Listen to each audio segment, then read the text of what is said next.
네, 안녕하세요. 2021년 동작만 매거진에서 생태 전환 매거진을 주제로 해서 지난번에 생태 전환 교육 3강까지 잘 받으셨죠? 자, 그럼 우리가 그런 좋은 교육을 배웠다면 생활 속에서 어떻게 실천을 해야 되는지 고민도 해보게 되잖아요. 단순히 재활용 정도의 가지고는 저희가 프로가 아니죠. 앞으로 프로 여성들의 모습을 보여드리기 위해서 자, 오늘 정말 귀한 손님을 모셨거든요. 저희가 흔하게 정말 재활용해서 골치 아픈 비닐 전문 작가님을 소개하려고 합니다. 플레안 선생님 소개해 드릴게요. 안녕하세요. 안녕하세요. 반갑습니다. 안녕하세요. 네. 초대해 주셔서 영광입니다. 네. 저희가 이 플레안 선생님을 어떻게 알게 됐냐면, 저희 우리 동작만 모여라의 우리 매니저님께서 참 이렇게 어떻게 잘 섭외를 하셔가지고 저에게 이렇게 또 좋은 기회를 마련해 주셨어요. 그래서 제가 이렇게 아까운 분을 소개하지 않을 수 없다 해서 이런 자리를 마련했는데, 자, 그럼 우리 선생님을 좀 셀프 소개를 좀 하셔야 되겠죠. 네. 지금도 플라얀 막 이름을 정확하게 잘 네네. 기억을 못 하시는데 플라얀은 플라스틱백 얀, 그러니까 비닐봉투 실을 의미해요. 그 비닐봉투를 가늘고 길게 잘라서 제작하는 업사이클 스트랩을 뜻하는 말입니다. 그리고 이제 저의 업사이클 작업은 이제 버려지는 비닐봉투를 자원으로 이렇게 다시 보고 그 비닐의 특성과 조형적 가치를 발견을 해서 그 이제 만들고 있고요. 이제 여러 작업들을 해왔었는데 이제 그 중에서도 그 매드 팔찌, 이게 지금 이제 비닐로 만든 작품인데요. 매드 팔찌에서 이제 영감을 받아서 이렇게 스트랩으로 만드는 제품을 중심으로 작업을 하고 있고, 또 만들다 보면은 이렇게 조각들이, 또 비닐 조각들이 이렇게 많이 배출이 돼요. 이걸 그냥 버리면 환경 오염이 되잖아요. 그렇죠. 그건 재활용도 안 되고. 제가 작업을 좋은 취지로 하는데 또 쓰레기를 발생하는 거에 너무 고민이 많이 돼서 이것을 다시 열로 이어붙이는 그 텍스타일 작업까지 병행을 하고 있습니다. 네. 그러니까 정말 이거는 이제 어떻게 보면 업사이클링인데 요즘 예. 업사이클링 엄청 대세잖아요. 보면은 애들 그냥 가르치는 뭐 애들하고 집에서 뭐 예. 꽃 만들기, 그리고 뭐 그 안에다가 물 넣어가지고 풍선 대용으로 뭐 이렇게 잠깐 가지고 노는 거. 네. 그 정도로 뭐 재활용, 재활용 뭐 네. 그렇게 그 어머니들이 쓰시는 건 봤어요. 근데 선생님의 이 작업들은 정말 너무 낯설고 되게 신박하더라고요. 그러면 또 궁금한 게 선생님이 어쩌다가 비닐에 꽂히셨는지 되게 궁금해요. 참 고해성사를 하자면 불과 저는 2년 전만 해도 일회용품을 그냥 마구 사용하는 그런 평범한 소비자였었거든요. 그렇죠. 근데 우연한 계기로 환경 교육을 받게 됐어요. 네. 근데 그 교육에서 시청한 환경 다큐를 보고 정말 너무 충격을 받았었고, 그것이 저를 변화시킨 계기가 아니었나 생각이 들고요. 그 플라스틱 쓰레기로 뒤덮인 바다에서 고통받는 그 해양 동물들을 보고 정말 쓰레기를 다시 보는 계기가 됐어요. 그래가지고 작지만 내가 할 수 있는 일이 무엇일까 고민을 하던 중에 비닐 업사이클을 이제 시작을 하게 되었고요. 그 비닐 봉투를 직조, 뭐 손뜨개, 그리고 텍스타일 작업 같은 뭐 다양한 작업을 하면서 그 비닐의 소재적 장점과 그 조형적 가치를 발견하게 됐어요. 비닐 종류 재질도 다양하고 정말 많잖아요. 네네. 예. 그래서 재활용 표시가 있지만 네. 그 가정에서 분리 배출을 하면 그 한 전체 25% 정도만 그 물질 재활용이 된다 그래요. 그런 거예요? 다시 플라스틱으로 되는 게 아니라 태워서 연료로 이렇게 생산을 한다고 하는데 이렇게 생산률은 높고 재활용률은 낮아서 환경 오염의 주범이 되었지만 그 비닐봉투를 이렇게 다시 보면은 정말 그 갖고 있는 그 특성이 되게 재밌는 게 많거든요. 왜냐면은 그 방수성도 높고 투과성도 좋고, 그리고 이제 제가 오늘 이따 같이 해볼 열로 가공하는 그 텍스타일 작업을 하면 얇은 비닐이 내구성이 생겨요. 그렇군요. 그래서 그 디자인과 기능을 갖춘 또 다른 어떤 제품으로도 작업이 가능하기 때문에 정말 매력을 느꼈고요. 그리고 제가 이제 여러 작업을 하다 이 매드 팔찌 이 직조하는 거에 이제 집중을 해서 작업을 하는 이유는 이 얇고 찢어지긴 비닐, 그 쉬운 비닐을 이렇게 매듭으로 엮으면 굉장히 이렇게 견고해지기 때문에 그 스트랩으로의 기능을 갖출 수가 있었어요.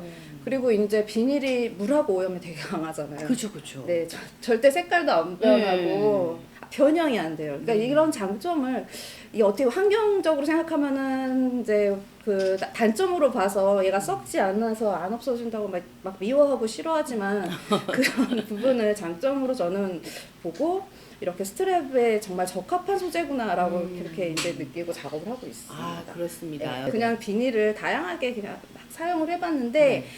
열 처리를 하는 과정에서 안 좋은 화학 물질이 나올 수도 있고 그래요, 실제로 맞아요. 막 그 안 좋은 냄새에 한번 머리가 아프기도 하고 네. 그랬거든요. 그런 경험을 겪으면서 아 이게 다 무자비로 내가 무지한 상태로 비닐을 사용하면 안 되겠구나. 그러다 보니까 그 폴리에틸렌이라는 PE거든요. 그 표기가 있는 비닐은 그래도 좀 친환경적이라고 하고 물론 지금 정확한 연구 결과는 잘 모르겠지만 그래서 그 비닐을 선택을 하고 있는 거예요. 그래서 열 안정성이라 그래서 가장 좋대요.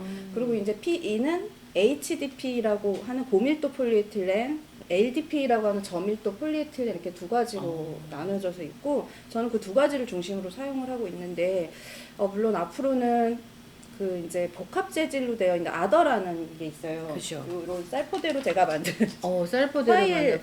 파일 이게 만드신 이런 거예요. 아더 표기가 돼 있는 비닐류는 재활용이 정말 어렵다 그래요. 아, 그렇군요. 그래서 그런 소재도 앞으로는 이제 작업의 소재로 넓혀갈 계획입니다. 그러면 이렇게 창조하시는 거잖아요. 새로운 창작. 제품으로 네. 창작해 나가실 때 그 성취감을 주는 어떤 계기, 어떤 게 있을까요? 창작을 하면서 성취감을 느끼는 그 재미있는 점, 그쵸? 재미있는 점. 재미있는 점. 저는 비닐봉투가 비닐봉투로 보이질 않고 색실. 아까도 이렇게 컬러풀한 봉투 보면 너무 제일 기쁘거든요. 그리고 색종이. 색종이. 예, 좀 보여드릴 게 하나 있는 게 작업을 하면서 이렇게 이게 어디 부분이라고 생각을 하시나요? 비닐봉투의 어디일까요? 글쎄요, 그렇게 짧은 부분이 어딜까요? 이게 비닐봉투 맞아요. 손잡이에요. 손잡이에. 왜 이게 나오냐면 그 열가공 처리 작업을 고르게 하기 위해서 이제 그런 튀어나온 부분도 잘라내고 접착되어 있는 부분을 잘라내는데 이렇게 이제 이런 것들을 버리지 않고 모아보니까 정말 색종이 귀한 저한테 너무 소중한 재료가 되었거든요. 그러네요. 네네네. 네. 그래서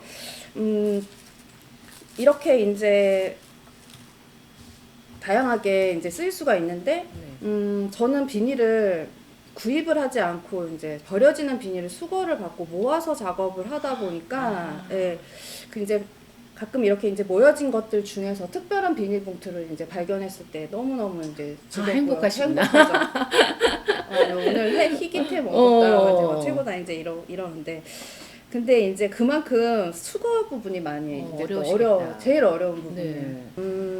깨끗한 비닐봉투, 오염되지 않은 것들을 수거하는 게 참 어렵고 그런데 이제 봉투를 어떤 비닐봉투가 필요해요라고 질문했을 때 또 이제 그런 안내를 정확하게 해야 되잖아요. 그렇죠, 예, 그렇죠. 그런 책임감도 점점 생기게 되고 네, 맞아요. 실제로 그 비닐봉투 재활용 실태가 어떤지 또 제가 이제 앞으로도 더 연구하고 공부하고 보완해야 될 부분이 아닌가 그렇게 생각을 하고 있습니다. 정말 좋은 가치 있는 일을 하고 계십니다. 아니에요. 네, 그러면 우리가 또 비닐의 종류에 대해서도 좀 알아야 작업을 할 거 아니에요. 네. 가지고 오신 비닐이 있는 것 같은데 네. 한번 비닐 어떤 걸 사용해야 되는지 그리고 PE 재질이 어떤 것이 있는지 좀 설명 좀 해주세요. 네, PE는 그 폴리에틸렌이라는 뜻이고요. HDP, LDP 이렇게 두 가지로 나뉘어져요. 자, 이제 비닐봉투를 한번 살펴볼게요. 네. 여기 보면 HDP라고 표시가 분리배출 표시가 있어요. 네네. 이 봉투는 잘 늘어나며 견고한 게 특징이고요. 또 여기 있는 이런 좀 더 아까보단 부드러운 느낌이 드는데 네네. 이런 봉투는 쇼핑백에 주로 많이. 네, 여기 이제 표시가 있어요. 네, 밑에 LDP라고 표시가 돼 있고 우리나라랑 다른 좀 표기긴 한데 마찬가지로 이것도 이제 LDP를 말합니다. 이것도 LDP. 나라마다 분리배출 표시가 조금씩 달라요. 다르답니다. 근데 이거는 이제 초보자 분들이 작업하시기 좋은 그 가공이 쉽고 잘 늘어나지가 않아서 완성 후에도 부드럽고 유연하고 이 둘의 이제 공통점은 열 안정성이 좋아서 작업하기가 이제 좋고 또 불활성이라고 다른 화합물에 또 쉽게 반응하지 않는 그런 특징을 갖고 있어요. 전도율이 좋겠네요. 예, 그쵸, 그렇습니다. 그쵸. 네네. 자, 그리고 옆에 그 하얀 비닐로는 이거는 예, 어디고? 이거는 제가 보기에는 HDP 같은데 표기가 지금 표기가 안 없어요. 되네요. 이렇게 표기가 없는 봉투들도 상당히 많아요. 네네. 그런 봉투들은 과연 재활용이 잘 되고 있을지 그냥 이렇게 분리배출하지 마시고 잘 모았다가 오늘 이제 배워볼 그런 작업들을 집에서 한번 해보셨으면 좋겠습니다. 그렇군요. 그러면은 또 우리가 이 시점에서 어떤 거를 만들어 볼지 한번 예, 설명해 주시죠. 그 전에 네. 주의사항이 중요하겠죠. 작업할 때 주의사항 굉장히 작업시 중요하죠. 주의사항 말씀드리면 네네네. 비닐에 있는 그 이물질을 제거하고 세척 후에 만드시는 거를 추천하고요. 재질이 다른 비닐을 혼합하지 않고 단일 재질로 한다. 이게 무슨 말이냐면 이렇게 같은 피이지만 재질이 달라요. 그렇죠. 느낌이 전혀 첨가물이 달라요. 달라서 네네. 이렇게 다르기 때문에 섞어서 작업하지 마시고 단일 재질로 작업하는 걸 추천을 드리고요. 또 중요한 게 뭐냐면 환기가 잘 되는 곳에서 마스크를 꼭 착용을 하고 그렇죠, 작업을 그렇죠. 해야 합니다. 아무래도 열가공을 하다 보면 안 좋은 냄새가 나고 네. 또 안전하다고는 하는데 그렇죠, 그래도 그렇죠. 안전을 조금 더 생각해서 우리 건강을 생각해서 그렇게 해주셨으면 좋겠고요. 그리고 이제 중요한 것도 다리미 온도. 다리미 온도는 그 저온에서부터 시작을 하는데 실크 단계가 저온이에요. 네네. 그렇게 해서 작업을 하시고 이렇게 주름하고 수축되는 것을 서서히 관찰하시면서 높은 온도로 올려요. 네. 그러면 이제 고온 단계에서 그게 코튼 작업 시에는 항상 주의를 하셔야 되는데 구멍이 이제 나기 시작하고 또 녹을 수가 있어요. 그렇죠, 그래서 그렇죠. 잘 살펴보시고요. 정말 중요한 얘기를 이제 해드릴게요.